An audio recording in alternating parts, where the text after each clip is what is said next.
These are the worst jobs in Chaos Worlds in Warhammer 40k. Number 6, Slave Soldier Cannon Fodder. If you think dying for the Imperium sounds bad, try dying for a Chaos Lord who considers your corpse more useful than your loyalty. The traitor legions betrayed the Emperor 10,000 years ago during a galaxy-splitting civil war called the Horus Heresy, and they've been fighting to finish what they started ever since. And that war needs bodies. Not valuable bodies, expendable ones that run into enemy fortifications, absorb fire, and exhaust ammunition before the real warriors advance. The Iron Warriors, a traitor legion obsessed with siege warfare, have perfected this. They keep massive slave populations specifically for human wave assaults. That's where you come in. You get handed a crude weapon, maybe a rusted autogun, maybe just a blade, and march toward enemy lines with hundreds of other slaves. No briefing, no tactics, just walk forward and get shot until the Iron Warriors decide it's safe to advance. You're not a soldier, you're a distraction with legs. Here's the thing though, even before you reach the enemy, the warp is already working on you. The Eye of Terror is a massive region in space where the warp, an alternate dimension of pure chaos energy, bleeds into reality and warps everything it touches. Prolonged exposure mutates everything. During transit, your fingers start fusing together, bones shift under your skin into configurations they were never meant to hold. By the time you reach the battlefield, you might be missing something important, or have something extra that wasn't there before. Either way, the Iron Warriors are pointing you at the enemy regardless. If you survive the charge, there's no reward, no recognition, you go back to the pits and wait for the next assault. Chaos Lords treat human lives like ammunition.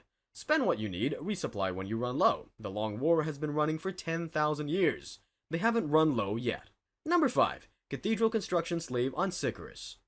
Imagine spending your entire life building a tower kilometers into the sky, watching it collapse, and then being whipped back to work on the same tower the next morning.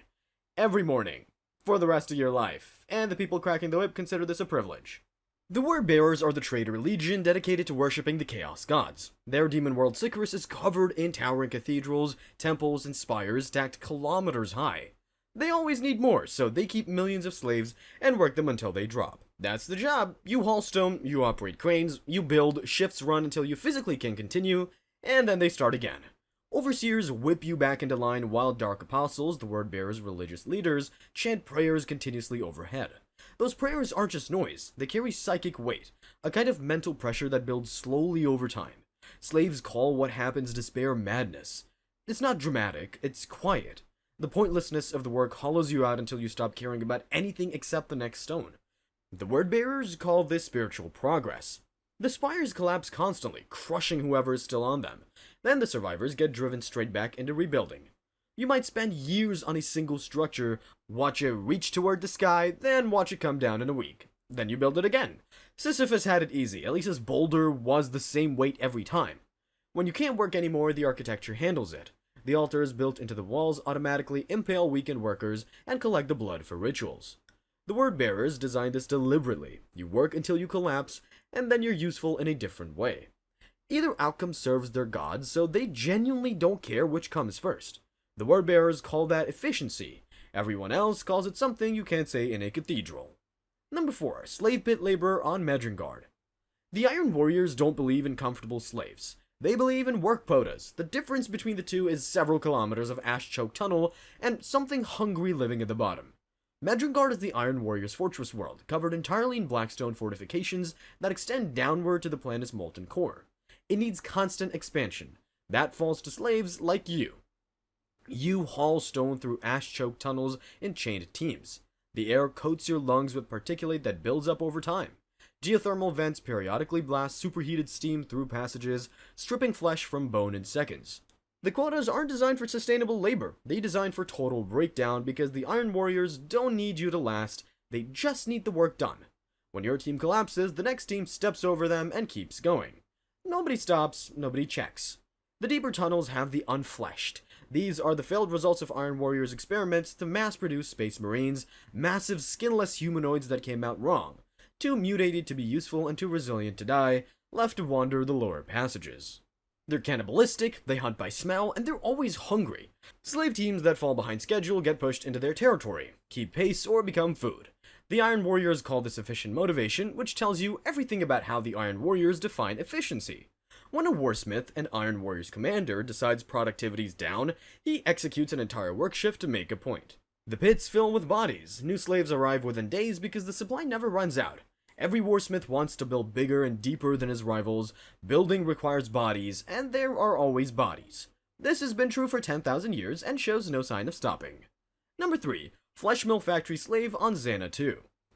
Your job is feeding things into machines that turn them into demon engine parts. The things you're feeding in used to be people. Your co-workers, specifically, and yes, they can tell what's happening while it happens. Xana 2 is a Hellforge world run by the Dark Mechanicum, tech priests who merged their technology with demonic possession and turned themselves into something barely recognizable as human. They build demon engines here, war machines with actual demonic entities bound screaming inside their frames. Building one requires feeding something living into the binding process. The production floor doesn't distinguish between raw materials and workers. Those are the same category here.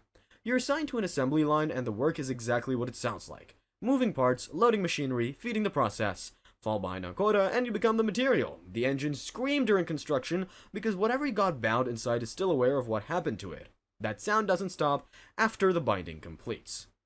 The factory floor is never quiet. You get used to it eventually. That's not a reassurance, that's just what this place does to people. The warp vapors filling the floor slowly dissolve flesh. Workers become less solid over time, outlines blurring at the edges. Still on quota though. The Dark Mechanicum doesn't care what you look like as long as the numbers are right. You could be half dissolved and they'd hand you the next component without looking up. You can't organize or sabotage anything. The machines are partly alive and report deviation to their masters immediately. You work until the flesh mill takes you, or until the quota needs filling and you're the closest available material. Either way, the factory keeps running. It has been running since the heresy. The output never stops. Number 2. Thrall-wizard on Sortiarius. Being a psyker in the Imperium is already a miserable existence. Being a captured psyker on the planet of the sorcerers is that, except the nightmare has been specifically engineered for someone with your exact abilities. Psykers are humans whose minds can touch the warp. Most psykers in the Imperium get collected young, trained, and put to work as weapons or communication tools.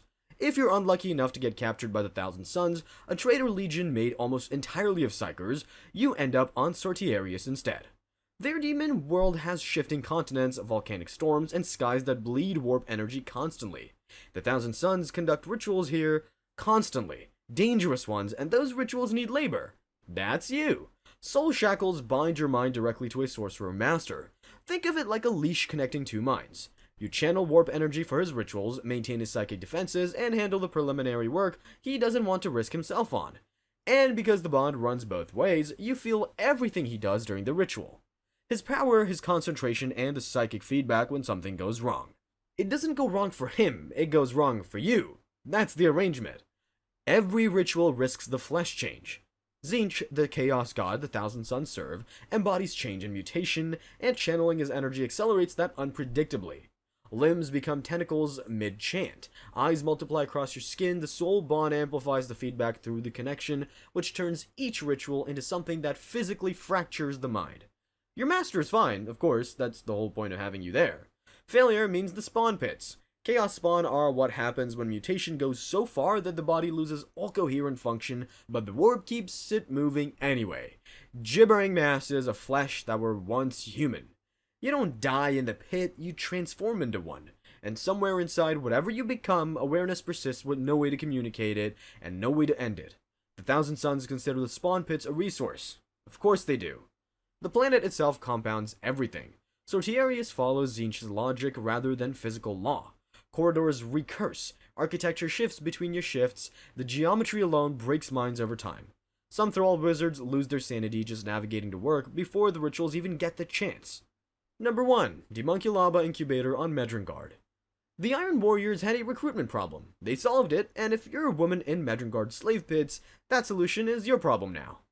Space Marines are humanity's greatest warriors, built through years of surgery, organ implantation, and conditioning. After the Horus Heresy, the traitor legions were cut off from Imperial recruitment worlds and losing warriors faster than they could replace them.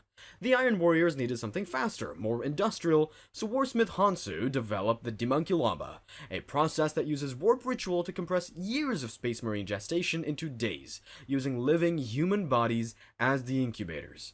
Obviously, you don't volunteer for this. The savage morticians, the Iron Warriors' corrupted tech priests select you from the pits one day without explanation. You don't get one. The process just starts.